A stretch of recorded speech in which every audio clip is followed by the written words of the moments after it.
উচ্চ মাধ্যমিক পরীক্ষায় কৃতিত্বের ছাপ রেখে সকলকে তাক লাগিয়েছে দিনহাটার দেবশ্রী রক্ষিত।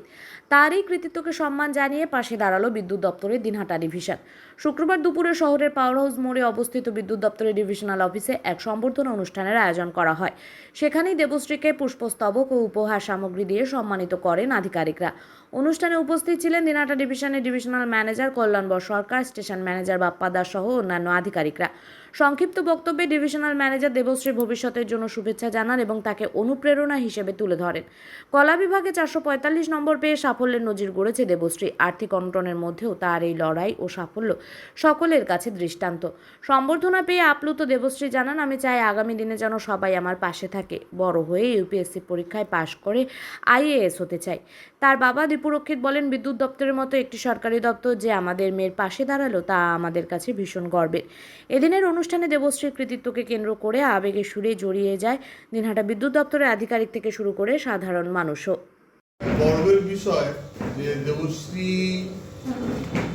এত সুন্দর একটা মার্কস এনেছে।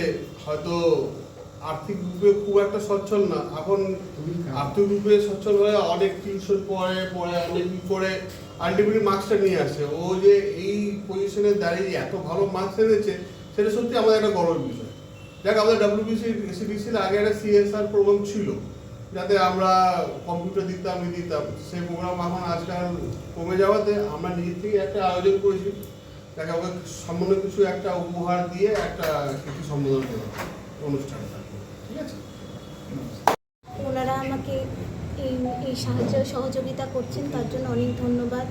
এবং এছাড়াও ওনারা এর আগেও আমাদের বাড়িতে গিয়েছিলেন, আমার অনেক বলেছেন যে আমাকে সহযোগিতা করবেন আমার পড়াশোনার ক্ষেত্রে।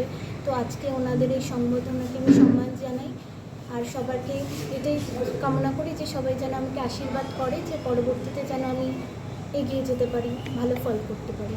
ধন্যবাদ।